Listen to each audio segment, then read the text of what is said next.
Yeah, I think a lot of people would really love it because it would be really embarrassing for us and therefore funny for everyone else.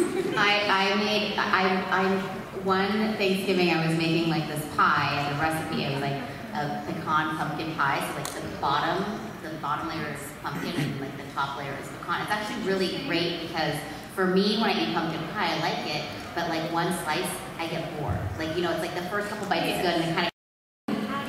Oh, I turned my mic off and then I forgot that I turned my mic off. Oh, Stephanie Sheh. You want to? The guy, the cool guy with the glasses. How about we get a little brief introduction before you go right to Q&As? That way, if someone is here and is like, I don't know who that is in the green, and then you'd be like, well, I'm the artist formerly known as Amanda Miller, or something, or whatever. Play with kids' minds. So, Cristina, why don't you start with give us a little bit? Sure. Hi, I'm Cristina Vee. I'm the voice of Sailor Mars.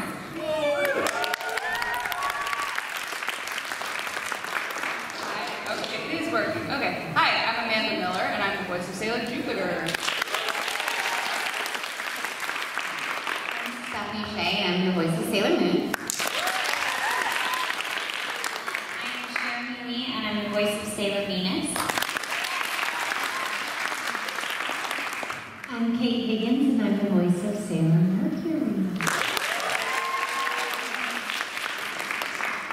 It was very concise, like no extra add-ons, like whatever. It's just like, this is my name, this is who I am. Ask me a question. If you want me to just go right to questions, we only have an hour, unless you have something that you specifically wanted to say, something important, Stephanie. Sure. What? What? Huh? What? Nothing. Don't pay attention to me. Don't look at you. You're only Sailor Moon. Everyone's only staring at all of you. They're only here to see you all. Wait, did you ask me a question? No. Oh, okay. I said, did you want to say anything before we started the questions? Do you want to be like, this is what I wanted to say, whoa, girl power, or whatever, before girl power, yeah! Actually, okay, should I didn't ask if these ladies is okay. All right, if you're offended. Too bad! Since this show is about a bunch of girls who fight for love and justice, and because it's a woman empowerment show, yeah? Yes. I brought with me some postcards that are like from the Women's March postcards. So if you would like to, I technically don't have them here, so one of my handlers are gonna have to run and grab them, and they're in the autograph area. You can take one of them. So she's on her way to grab some. I have a whole stack. So if you want to fill it out, and I will send the postcard to your representative. So make sure you sign your name and put what county you're from and your zip code. Don't fill out the part that goes to the to so-and-so. I will fill that out for you. I will put a stamp on it for you, and you can write whatever you want in terms of what your concerns are, if it's regarding healthcare, or education, or women's rights, or immigration, or national security. The list goes on and on. There's not that much room on the postcard, so just pick one. And so yeah, so if you guys would do me that favor, that would be awesome. If you don't want to, that's totally cool. So that was my thing. All right. Yeah. They're coming. What if I don't want to send something to Congress, but I just like, did you get this to Nicholas and Nicholas Face? James address? It's a you're going to subject. get a different postcard. All right. Do you guys just opening statement, Jessica? Sure. I mean, it's up to you. Okay, so yeah, why is it me? Okay, we're just going to do the same So we're just, are you guys cool with just asking questions? Yeah. It's weird because there's another panel tomorrow that's Sailor Moon Crystal, and it's pretty much going to be like all the same people. And probably the same people in the audience. So, ask your questions, I guess. What's the question? Raise your hand. Come over to you. I hold the mic for you. If not said, like, what do you think about toxoplasmosis, Stephanie? That's a joke if you were here yesterday. And she will talk about it. Yes, ma'am. Yeah, to the actress for Sailor Moon's voice, why did you decide to go out for the role of Sailor Moon for any character? That's a good question for all of them, right? Don't just single poor Stephanie out. Well, right. But I mean, what if somebody else's favorite isn't Sailor Moon? No offense, Stephanie. But how did you all give us a brief little synopsis of how you all got into for this role specifically? We didn't pick our roles so much as they picked them for us. Like I think we all probably read for all the girls, right? We did, yep. Yeah. And then they were the ones who picked. And the cats.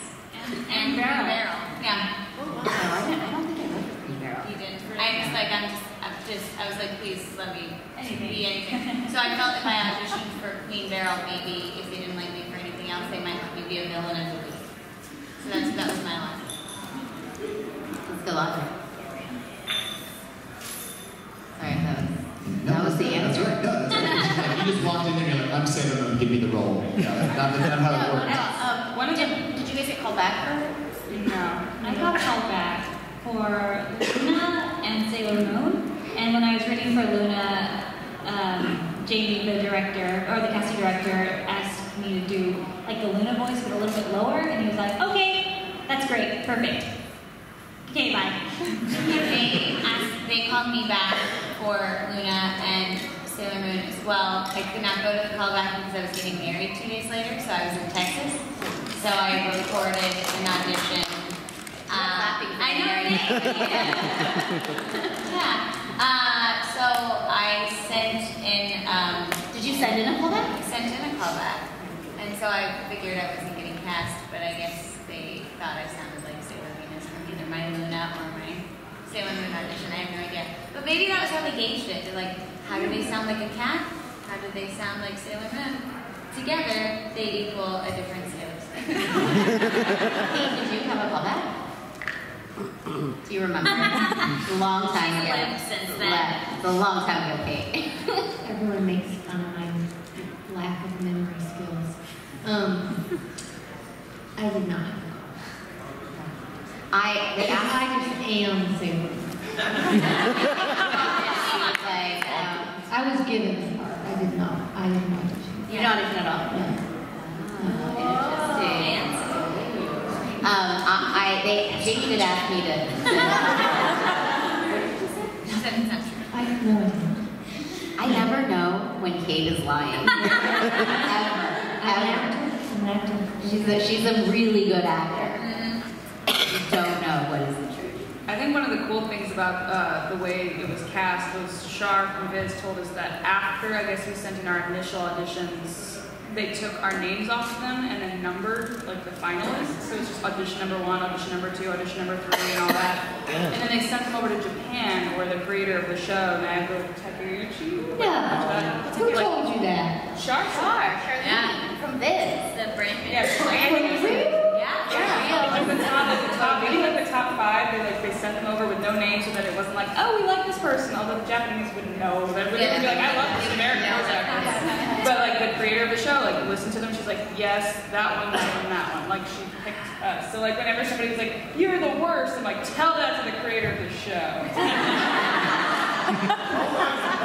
Yeah. Jamie asked me to come in for a callback, but I was in Hawaii celebrating my birthday.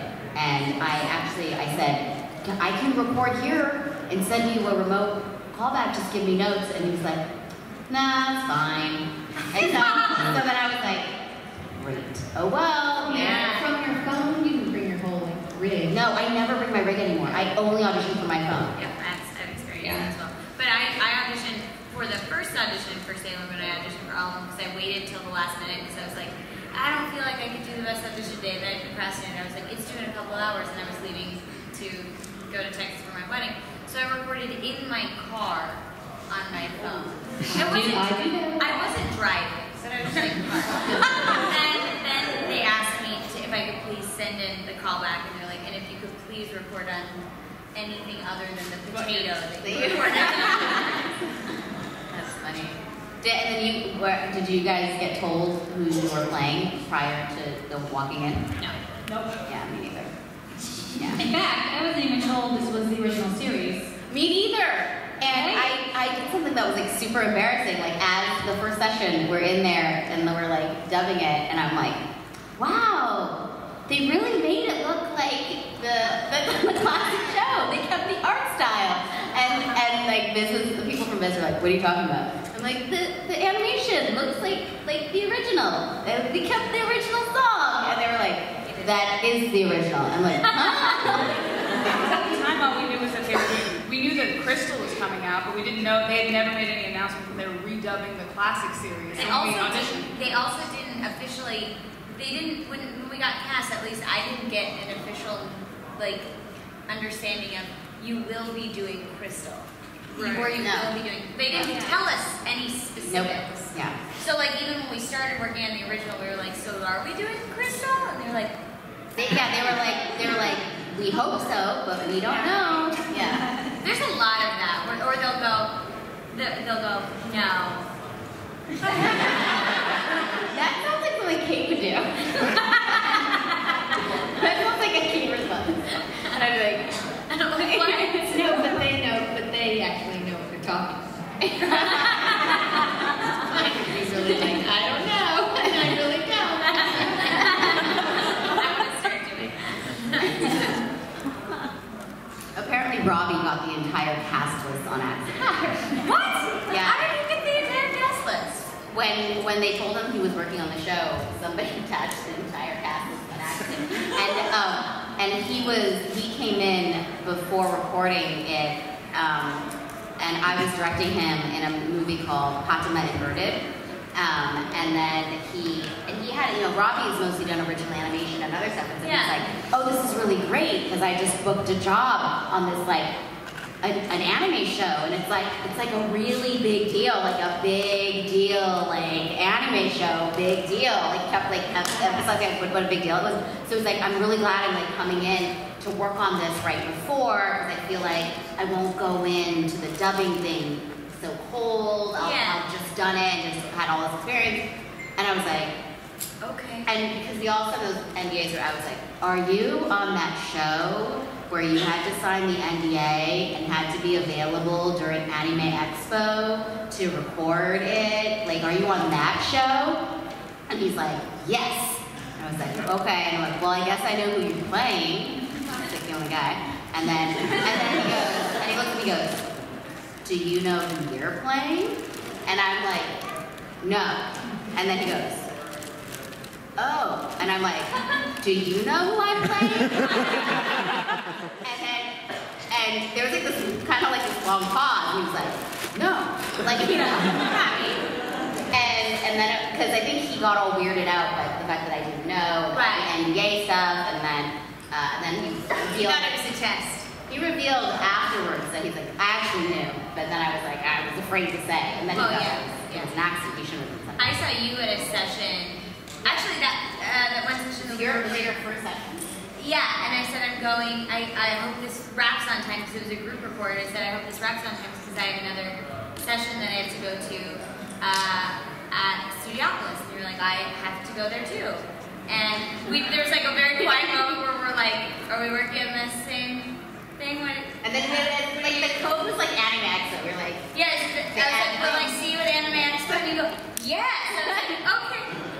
All right, bye. Like, because we didn't know what we were allowed to say, and we knew what we didn't know. I saw you, Cherami. I was like, congratulations. Yeah, I do remember that. That was awesome. On your wedding, but yeah, I say that. She goes, we were at a convention. She goes, congratulations. I was like, thank you. You too. And she goes, I didn't get married. And I was like, yes.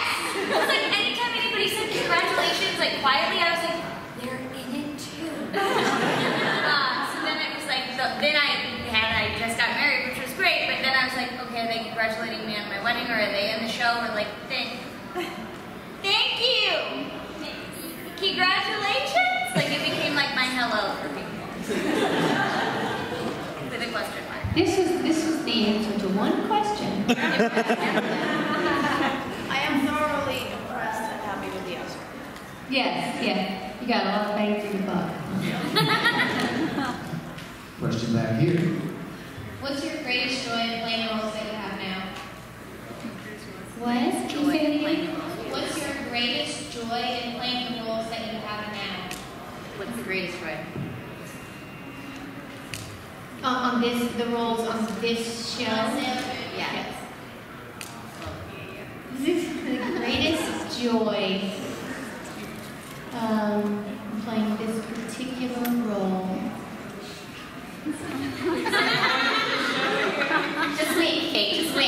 You know.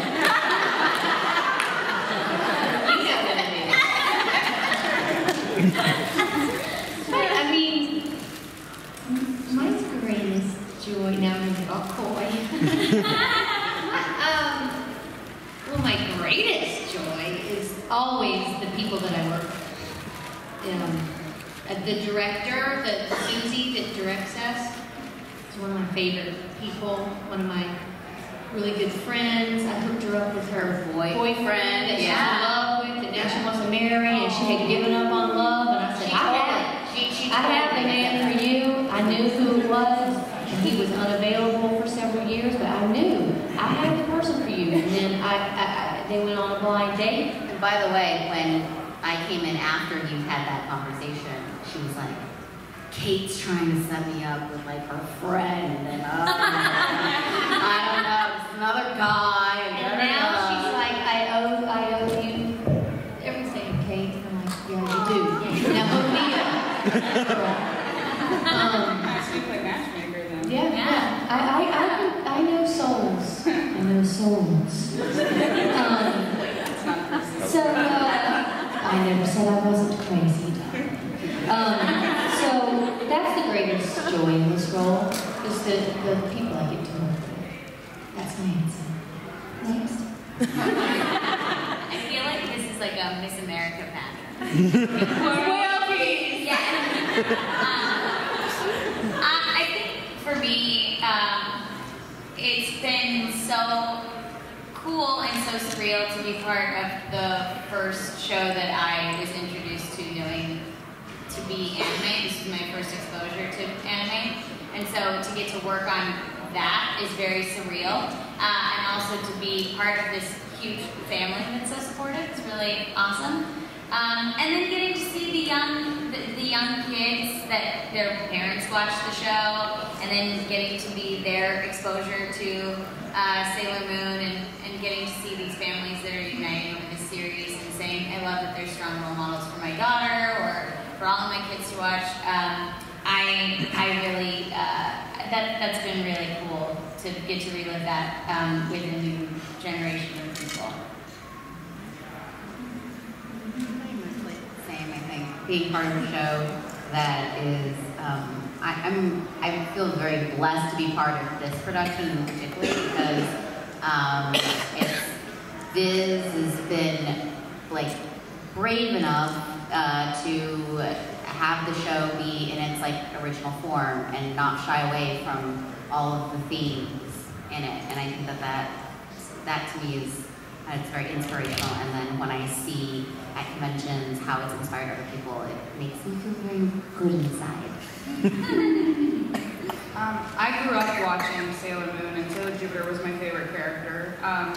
And she inspired me so much because I was like a tomboy, and I played soccer and hockey, but I also wanted to be taken seriously. Like, I'm a girl, and I like, Disney princess movies and glitter too. Like, and so she kind of showed me that you can, there's like a duality, like you can have both. You can have a feminine and masculine side, and they can coexist. And that was the first time I had seen that.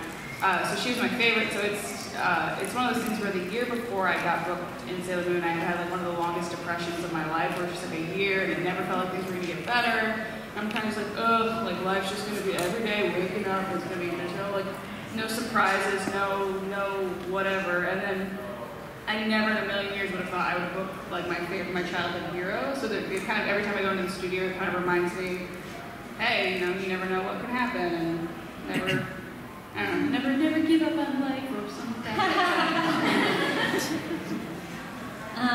So for me, I think Sailor Moon is the first show where my parents, my mom in particular, was able to see that I'm doing okay, that the choices that I made work out for me, and seeing her be so proud. And my dad, they always post on whatever, it doesn't matter what I post, it'll be like a sexy selfie. Love you, Mija. Hi, daughter. Guys. But seeing how my parents, my mom is immigrated from Mexico, and her life was not like the life that I have today. She worked very hard her entire life, and she worked hard to give me this life full of opportunities. And growing up, she always believed in me. And so to be able to share my success with her, I think that's made me happier than anything else in life is to be able to help my mom live her dreams through by being her daughter and just working hard. What did she want you to do? She just wanted me to be rich. Was it like doctor? It was like lawyer? Yeah, it was all those, like doctor, lawyer, and then when I started majoring in theater, she was like, hey, you're really good at writing. You should do English. Yeah, that's my parents did the same thing, and she's like, you could be a journalist, because I wrote for the newspaper, and I was like, if I'm gonna be poor, I'm gonna do what I love. I mean, if I'm gonna be a journalist, you're gonna be poor. So it's like, I'm gonna go with what I love. So interesting. Next question. This question was already partially answered, but what aspects of yourselves do you see in your characters that you play? Like, when you see your character, you're like, oh wow, that's so me. I don't know if I'd say I'm mean, but I can definitely be feisty. I have my emotions range from like 0, I'm like, whatevs, to like 10, which is either like mad or crying. And it can happen. It happens like one of those roller coasters that just start. It's terrifying. Amanda witnessed it the other She day. like this is like crazy. Well, I mean, I was exhausted too, so that kind of helped. But I feel like she's very passionate in that way. But I think that she also has like this softer side of her. And I feel like the closer you are to her, the more you see, like, I think she gives Usagi the hardest time, and I think that's because she feels closest to her. I'm the same way. I will be feisty as heck, but it means I love you. Yeah, I guess I already kind of answered that a little bit with like the whole being strong but also soft. Like she likes to throw men over her head, but then she also likes to bake a cake and wants to be a bride, and like so. You do that. I literally did this video. I posted a video on Facebook of me putting a guy over my head the other day. Remember? It was really. I was super impressed. I mean, Can you bake a cake? I could learn. I'm good at following recipes. Sure. Yeah, I could figure it out. I'm a terrible baker, by the way. Me too. We should do that together. Baking? I mean, Yeah. Yeah, I think a lot of people would really love it. Because it would be really embarrassing for us and therefore funny for everyone else. One Thanksgiving I was making like this pie as a recipe. It was like a pecan pumpkin pie. So like the bottom layer is pumpkin and like the top layer is pecan. It's actually really great because for me, when I eat pumpkin pie, I like it, but like one slice, I get bored. Like, it's like the first couple bites is good and then kind of